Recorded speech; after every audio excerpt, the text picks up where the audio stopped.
बंगाल चुनाव में जबरदस्त सरगर्मियों वाला आज दिन है। रैलियों का ये संडे है। ममता बनर्जी सड़कों पर निकल चुकी हैं, रोड शो किया है। तो बंगाल चुनाव के लिए बीजेपी अपनी दूसरी लिस्ट जारी कर रही है। श्री अशोक लहरी, eminent economist, everyone knows him, very popular person. दूसरा उसी के साथ वेरी सीनियर लीडर, बहुत ही सीनियर व्यक्ति हैं राजनीति में, जो ममता बनर्जी की पार्टी से त्याग पत्र दे के आए थे। ऐसे राजीव बनर्जी, वह जोमजूर से चुनाव लड़ेंगे। डोमजूर, यस, बंगाली में डोमजूर से चुनाव लड़ेंगे और बहुत ही प्रोमिनेंट वहां के मिनिस्टर थे। टीएमसी में छोड़ करके मोदी जी के नेतृत्व में भारतीय जनता पार्टी ज्वाइन की थी। उसी प्रकार से जो रविंद्रनाथ भट्टाचार्य, यह चुनाव लड़ेंगे सिंगूर से। यस, अभी सांसद, राज्यसभा के सांसद Shri Sapan Das Gupta, eminent academician, journalist also, Shri Sapan Das Gupta will contest from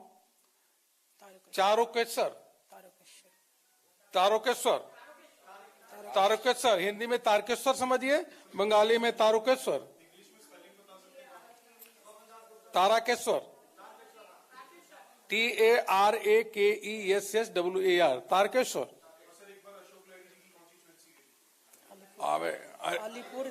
Alipur द्वार, ठीक है। नाउ अभी आगे सुनो भैया। तब तो जो अभी के सांसद नीतीश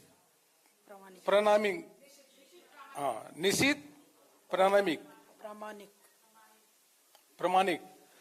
प्रामाणिक जी, जो अभी सांसद हैं, वह चुनाव लड़ेंगे दिनहाटा से।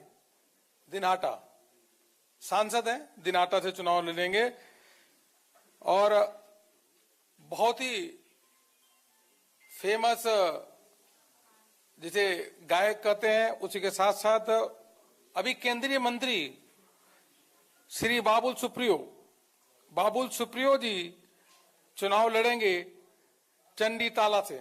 चंडीताला बाबुल सुप्रियो जी चंडीताला से लड़ेंगे।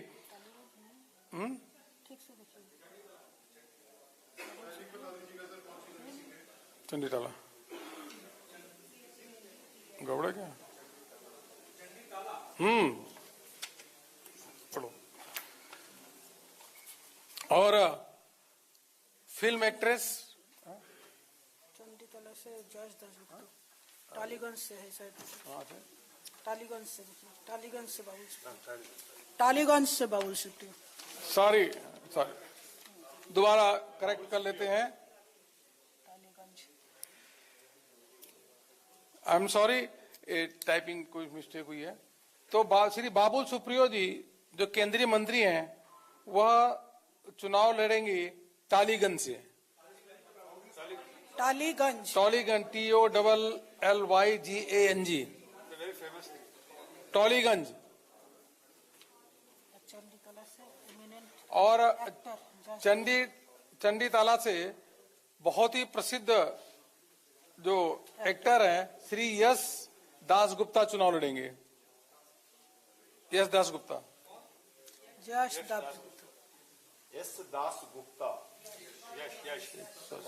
का नोट गलत, पॉपुलर सिनेमा एक्टर। अच्छा, और बहुत ही famous film actress Shrimati Payal Sarkar, वह चुनाव लड़ेंगी बेहाला से। बेहाल होता ना, Behala east, Behala east. Doctor Indranil Khan, बहुत ही प्रसिद्ध डॉक्टर हैं, यह चुनाव लड़ेंगे कस्बा से। Doctor Indranil Khan, Indranil Khan, famous doctor, he will contest from Kasba. और अनदर फिल्म एक्ट्रेस, बहुत ही प्रसिद्ध फिल्म एक्ट्रेस है श्रीमती तनुश्री चक्रवर्ती, वह श्यामपुर से चुनाव लड़ेंगी। हावड़ा श्यामपुर। हावड़ा श्यामपुर। हाँ। और लॉकेट चटर्जी सांसद हैं भी। Locket Chatterjee member of parliament, वह चुनाव लड़ेंगी चुचुरा से। CHURA। हाँ, चुनचुरा बोलो, चुचुरा बंगाल में चुचुरा। CHURA।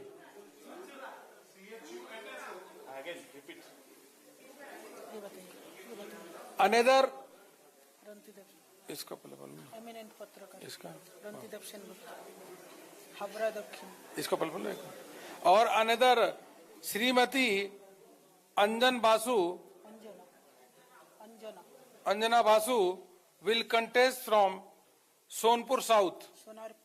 सोनारपुर साउथ से लड़ेंगे चुनाव अंजना बासु। सोनारपुर साउथ। क्या लगता है? सोनारपुर साउथ। और हावड़ा दक्षिण से भारतीय जनता पार्टी ने प्रत्याशी बनाया है रंतिदेव सेन गुप्ता। एमिनेंट पत्रकार। ये बहुत ही प्रसिद्ध पत्रकार हैं, रंतिदेव सेन गुप्ता, बहुत। हाँ, तो इस प्रकार से मित्रों, हमने आपको आज तमिलनाडु, केरल और असम, पश्चिम बंगाल के नामों की घोषणा की है। जो केंद्रीय चुनाव समिति ने उनके नाम का अनुमोदन किया है। माननीय प्रधानमंत्री जी के नेतृत्व में गांव, गरीब, किसान सब लोग खुशहाल हैं, प्रसन्न हैं और सभी माननीय प्रधानमंत्री जी के नेतृत्व में भारतीय जनता पार्टी को वोट देना चाह रहे हैं और देंगे भी। अब हमारे साथ केंद्रीय मंत्री बैठी हैं जो पश्चिम बंगाल की बहुत बड़ी प्रोमिनेंट लीडर हैं, वह आप सबके बीच में कुछ पश्चिम बंगाल के बारे में बताएंगी। नमस्कार। पहले मैं बांग्ला में बोलना चाहती हूँ, बाद में अगर आपका कोई सवाल है तो मैं हिंदी में बता दूंगी। হয়ে যাবে, খুব তাড়াতাড়ি হয়ে যাবে। তৃতীয় এবং চতুর্থ পর্যায়ের আমাদের প্রার্থী তালিকা ঘোষণা হলো বেশিরভাগ ক্ষেত্রে। আপনারা জানেন পশ্চিমবঙ্গে নির্বাচন এত तो গরমাগরম। बीजेपी ने यहां अपने उम्मीदवारों की दूसरी लिस्ट जारी कर दी है, लेकिन इसमें कई सारे सांसदों के नाम भी हैं। बाबुल सुप्रियो टॉलीगंज से चुनाव लड़ेंगे, जिनके बारे में कहा जा रहा था, पहले भी उनके नाम चर्चा में आए थे, और ये था कि बीजेपी अब अपने कुछ सांसदों को भी विधानसभा चुनाव में उतार सकती है, जिसमें नाम आया बाबुल सुप्रियो का। लेकिन वो टॉलीगंज से चुनाव लड़ेंगे। वही टॉलीगंज है जहां से, याद कीजिए, ममता बनर्जी ने मजाक में कहा था कि मैं यहां से चुनाव लड़ सकती हूं। तब भी ऐसा लग रहा था कि ममता बनर्जी ऐसा क्यों कह रही हैं कि वो टॉलीगंज से चुनाव लड़ सकती हैं, लेकिन अब ऐसा नहीं है। तो बीजेपी ने अपनी दूसरी लिस्ट बंगाल के लिए, हालांकि 5 राज्यों में होने वाले विधानसभा चुनावों के लिए बीजेपी ने अपने उम्मीदवारों की घोषणा की है, लेकिन ये बंगाल के हम आपको उम्मीदवार दिखा रहे हैं जिनकी बस अब से कुछ देर पहले बीजेपी ने घोषणा की है। और अभी प्रेस कॉन्फ्रेंस में बीजेपी की नई लिस्ट में कई जाने माने नाम हैं, इनमें बाबुल सुप्रियो का नाम है। बाबुल सुप्रियो इस बार चुनाव लड़ेंगे। सुप्रदास गुप्ता भी चुनाव लड़ेंगे, उन्हें भी टिकट दिया गया है। लॉकेट चटर्जी भी चुनाव लड़ेंगे, यानी कि सांसदों को भी विधानसभा चुनाव में बीजेपी ने उतारा है। तारकेश्वर से स्वप्नदास गुप्ता चुनाव लड़ेंगे। सांसद निशित प्रामाणिक दिनहाटा से चुनाव लड़ेंगे और बाबुल सुप्रियो भी चुनाव लड़ रहे हैं टॉलीगंज से। तो ये वो सांसद हैं जो विधानसभा चुनाव में बीजेपी की तरफ से उतर रहे हैं। मतलब साफ है कि बीजेपी ने अपनी रणनीति यहां पर किसी भी कीमत पर हल्के में नहीं ले रही है। बीजेपी न सिर्फ आक्रामक चुनाव प्रचार कर रही है, बल्कि टिकट बंटवारे को लेकर भी बीजेपी ने यहां एक रणनीति के तहत अपने सांसदों को चुनाव मैदान में उतार दिया है। और उन उम्मीदवारों के लिस्ट की घोषणा बस अब से कुछ देर पहले हुई है और लगातार बीजेपी बंगाल पर फोकस करते हुए इस वक्त ये वो उम्मीदवार हैं बीजेपी के जिनके नाम पर घोषणा हुई। हालांकि दूसरी लिस्ट से पहले न सिर्फ बीजेपी अध्यक्ष जेपी नड्डा के घर पर एक बैठक हुई और उसके बाद सीईसी की बैठक में जिसमें प्रधानमंत्री कल मौजूद थे। हिमांशु मिश्रा हमारे संवाददाता इस वक्त हमारे साथ जुड़ चुके हैं। हिमांशु लगातार बीजेपी कवर करते हैं, बीजेपी पर नजर रखते हैं। हिमांशु, सांसदों को विधानसभा का टिकट देने के पीछे बीजेपी की क्या रणनीति हो सकती है? देखिए, बिल्कुल सांसदों को जो टिकट देने की रणनीति है बीजेपी की, वो कोई भी सीट ऐसी नहीं छोड़नी चाहती जिस पर हार देखने पड़े, और इसीलिए अपने 3 सांसदों, माफ कीजिएगा 2 सांसद और 1 मंत्री को उतारा है। बाबुल सुप्रियो जो है वो टोलीगंज से लड़ेंगे, लॉकेट चटर्जी जो है वो मैदान में है, स्वपन दास गुप्ता मैदान में है। तो ये कहा जा सकता है कि सांसदों को उतारकर बीजेपी मजबूती के साथ ही नहीं बल्कि जीतने के इरादे के साथ जो है इस चुनाव में जा रही है, और वो इस बार कोई मौका शहीद नहीं छोड़ना चाहती। आजादी के बाद पहली बार पश्चिम बंगाल के अंदर जो है वो बीजेपी का कमल। हिमांशु, ये बताइए, सांसदों को टिकट देना कहीं टीएमसी यह आरोप तो नहीं लगा देगी कि इनके पास उम्मीदवार ही नहीं है? देखिए सईद, क्योंकि बीजेपी एक नेशनल पार्टी है, पश्चिम बंगाल में बीजेपी का बहुत जनाधार नहीं रहा है। 2014 से पहले 16 में बीजेपी ने परफॉर्म अच्छा किया था, 10% मत लिए थे। 2019 उसके बाद जो 2019 का चुनाव हुआ था, बीजेपी ने वहां पर टीएमसी, कांग्रेस और लेफ्ट से आए लोगों को पार्टी में शामिल किया, और उसके बाद जो है वो 18 लोकसभा सीटें जीते हैं। तो कहीं ना कहीं बीजेपी को ये देखना है कि बाहर से आए लोग जो हैं उनको लाया जाए, और बीजेपी के पास सच में उम्मीदवार तो हैं, लेकिन जीतने के जो जीत सकते हैं उन्हीं को वो मैदान में उतार रही है। ये नहीं कि कोई भाई भतीजावाद हो, इन सब चीजों से बचकर बंगाल को जीतना चाहती है, और इसीलिए इन सभी उम्मीदवारों को मैदान में उतारा जा रहा है। बहुत धन्यवाद आपका हिमांशु मिश्रा। हिमांशु हमारे संवाददाता दिल्ली से जानकारी दे रहे थे। इंद्रजीत कुंडू सीधे हमारे साथ इस वक्त जुड़ चुके हैं। इंद्रजीत, बाबुल सुप्रियो को टिकट दिया गया है, 3 सांसदों को यहां पर टिकट दिया गया है, ये क्या अर्थ हुआ कि विधानसभा में अपने सांसदों को उतार रही है बीजेपी? कैसे समझें इसको हम?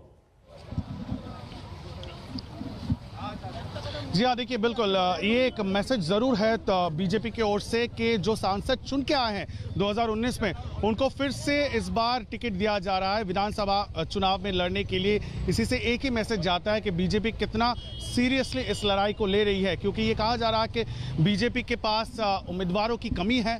स्पेशली कौन उसके चीफ मिनिस्टरियल कैंडिडेट होंगे, चीफ मिनिस्टर पद के कौन दावेदार होंगे, इसको लेके बहुत ज़्यादा अटकलें लगाई जा रही है। अभी तक बीजेपी ने ये साफ नहीं किया है, लेकिन जिस तरह से पहले कहा जा रहा था कि शुभेंदु अधिकारी नंदीग्राम से लड़ेंगे या नहीं, वो फैसला बीजेपी ने लिया कि हाँ, शुभेंदु अधिकारी जरूर नंदीग्राम से लड़ेंगे। अब बाबुल सुप्रियो को भी टिकट दिया गया है, वो टोलीगंज से लड़ेंगे। इससे संकेत साफ है, ये लड़ाई बीजेपी लड़ रही है और पूरे चुनौती के साथ तृणमूल कांग्रेस के खिलाफ। अच्छा इंद्रजीत, ये बताइए, बीजेपी पश्चिम बंगाल यानी कि बीजेपी राज्य अध्यक्ष दिलीप घोष भी सांसद हैं, लेकिन उन्हें टिकट नहीं दिया गया।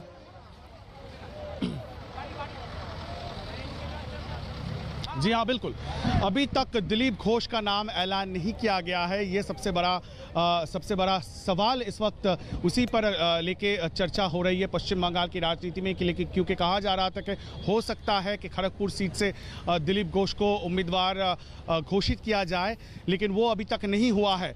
और जितने भी लोग अभी तक बीजेपी के जो चीफ मिनिस्टरियल उम्मीदवार है जिनके नामों पर चर्चा है, उनमें एक है स्वपन दास गुप्ता, उनको टिकट दी गई है। बाबुल सुप्रियो, अब उनको टिकट दी गई है। तो निशित प्रामाणिक जो है और एक एमपी है, उनको भी इस बार टिकट दी गई है। तो बहुत सारे ऐसे लोग हैं जो 2019 में चुन के आए हैं लोकसभा में, लेकिन उन सबको टिकट दिया गया है। इसका मतलब ये है कि फिर से वहां पे बाई इलेक्शन होगा, फिर से वहां पे चुनाव कराए जाएंगे। लेकिन बीजेपी कहीं ना कहीं ये सोच रही है कि जो उनके दमदार उम्मीदवार है, जो जीत के आए हैं, भले ही वो जीत चुके हैं एक बार 2019 में, उनको फिर से लड़ाई के मैदान में उतरना होगा और अपने आप को साबित करना होगा। ये इंद्रजीत, जो सांसदों को चुनाव मैदान में उतारा है, बीजेपी ने टिकट दिया है, आपकी त्वरित प्रतिक्रिया, जैसे ही आपने सुना आपके मन में क्या आया? कहां जा रहे हैं इंद्रजीत?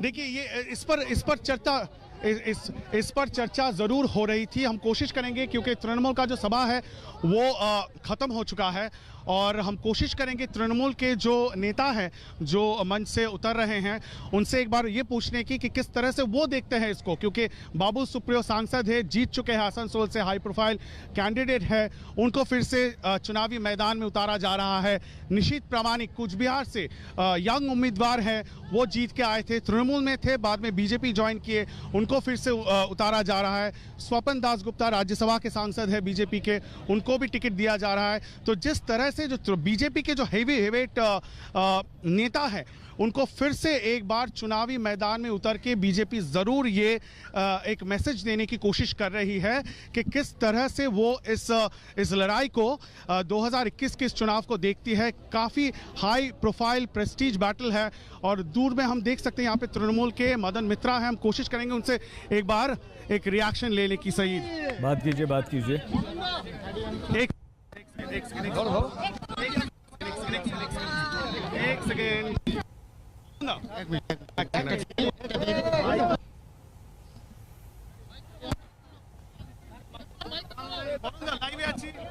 इंद्रजीत कुंडू हमारे संवाददाता बात करने की कोशिश कर रहे हैं। अभी थोड़ा सा कोशिश कर रहे हैं इंद्रजीत डीएमसी नेताओं से बात करने की। हाँ, बात कीजिए। मदन मित्रा हमारे साथ। मदन दा, सबसे पहले आपको ये पूछना चाहेंगे, बीजेपी के उम्मीदवार का लिस्ट आया है, जितने भी हाई प्रोफाइल कैंडिडेट से जिन्होंने 2019 के चुनाव जीता है, जैसे बाबुल सुप्रियो, उनको टालीगंज से फील्ड किया गया है, स्वपन दासगुप्ता को टिकट दिया गया है, निशीथ प्रामाणिक को, कैसे देखते हैं इसको? देखिए, बंगाल की नया स्लोगन है, अमित मोदी कांदबे जाबे शेषेर खेला सेदिन हबे। Oh lovely. अब सुनिए, मुझे किसी ने पूछा है कि जसवंत सिन्हा क्यों आ रहे हैं, वो बैरागा तो है। नहीं, बैरागा तो नहीं है, वो तो बंगाल के लिए नहीं। 3 बार का मुख्यमंत्री ममता बनर्जी बन गई। अभी तो तृणमूल का स्लोगन है, चलो दिल्ली चलो। दिल्ली का आदमी जरूरत है ना, ये लोग तो दिल्ली के लिए ले रहा है। आप गाना गा रहे हैं, बाबुल सुप्रियो भी गायक है, वो फिर से टॉलीगंज में लड़ रहे हैं। टॉलीगंज है जो सिनेमा का, बंगाल सिनेमा का सेंटर है। शायद नायक, पहले गायक था, अभी नायक होने का शायद उसका कोई माने डिजायर हुआ होगा। लेकिन अभी ये माटी जो है ना, बंगाल की माटी बहुत ही ज्यादा गड़बड़ है। इसमें ज़्यादा खेलने को मत करो, ज़्यादा खेलने को कोशिश मत करो, क्योंकि इस बार जो खेला होगा ना, ये आखिरी खेला। आप एक बात सुना था ना शोले का, ठाकुर ये हाथ मुझे दे दे ठाकुर। ये बताइए, क्या इससे मैसेज क्या है?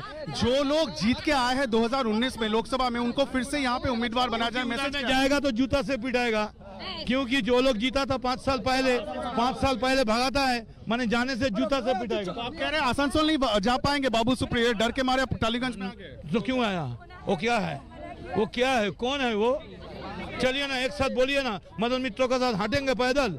चलिए, हाजरा में बाबुल भी पैदल जाएगा, मैं भी पैदल जाएगा। चलिए ना, किसका साथ कितना सेल्फी आता है भाई? चलिए। तो खेला হবে शेषेर खेला হবে, ये होगा आखिरी गेम, आखिरी। तो बिल्कुल मदन मित्रा जो अपने स्टाइल में जिस तरह से बात करते हैं, आप जानते हैं मदन मित्रा का अंदाज अलग है। पश्चिम बंगाल के राजनीति में इंद्रजीत बोले क्या, एक नया नारा दिया, क्या नारा लगा रहे थे मदन मित्रा? मदन मित्रा अपने नारे, अपने स्लोगन के लिए जाने जाते हैं, उनका एक अलग ही अंदाज होता है। वो कह रहे हैं खेला होबे, शोले का डायलॉग दे रहे थे। तो आज ममता बनर्जी जब खुद स्टेज पे थी, उन्होंने भी उसी अंदाज में कहा था खेला होबे। और पूरे इस वक्त तृणमूल के जो सोशल मीडिया कैंपेन चल रही है, वो यही चल रही है कि भांगा पाए खेला होबे। इसका मतलब है कि टूटे हुए पैर में ही हम लोग खेलेंगे, और यही शायद मैसेज तृणमूल के हर एक नेता देने की कोशिश कर रहे हैं। उसके साथ साथ टिप्पणी आप देख लीजिए, जब हमने पूछा कि बीजेपी के जितने भी उम्मीदवार है जो जीत के आए हैं 2019 में, उनको फिर से टिकट दिया जा रहा है, तो मदन मित्रा का कहना है बाबुल सुप्रियो तो आसनसोल में वापस नहीं जा पाएंगे, क्योंकि 2019 से 2021 तक उन्होंने कुछ किया ही नहीं है, और यही कारण है आसनसोल से भाग के अब वो कोलकाता के टालीगंज से उम्मीदवार बनने की कोशिश कर रहे हैं। अच्छा इंद्रजीत, ये बताइए कि कहीं ऐसा तो नहीं कि ये हाई प्रोफाइल नाम है, बड़े बड़े नाम हैं, सांसद हैं, तो बीजेपी कोई भी खतरा मोल लेना नहीं चाहती और अपने स्थापित चेहरों को चुनाव में उतारकर सीधे फायदा लेना चाहती है, और उसे फायदा मिलेगा इसका? बिल्कुल, जी हाँ, बिल्कुल। यही कारण है क्योंकि बीजेपी ये दिखाना चाहती है कि तृणमूल कांग्रेस की ओर से बार बार ये जो आक्रमण हो रहा है बीजेपी के ऊपर कि उनके पास उम्मीदवारों की कमी है, उनके पास कैंडिडेट नहीं है, किसको वो खड़ा करेंगे। बार बार ये कहा जा रहा है कि बाहरी है, बाहर से लोगों को लाके यहाँ पे लड़ना पड़ रहा है क्योंकि कैंपेन में आप देख सकते हैं प्रधानमंत्री से शुरू करके गृह मंत्री सब आ रहे हैं, उन सबको बाहरी करार दिया जा रहा है। तो कहीं ना कहीं बंगाल के चेहरे जो लोग एक बार जीत के आए, जिसे इंग्लिश में कहते हैं time and tested, tired and tested, तो उन चेहरों को फिर से एक बार उम्मीदवार करके बीजेपी ये मैसेज देना चाहती है कि उनकी भी बेंच स्ट्रेंथ काफी अच्छी है। ट्राइड एंड टेस्टेड वाली जो बात है, तो इसमें जो लोग शुभेंदु अधिकारी जैसे जो लोग हैं, जो टीएमसी के बड़े नेता हैं, छोड़कर बीजेपी में आए हैं, इसका बंगाल की जनता पर क्या असर पड़ेगा इंद्र जी?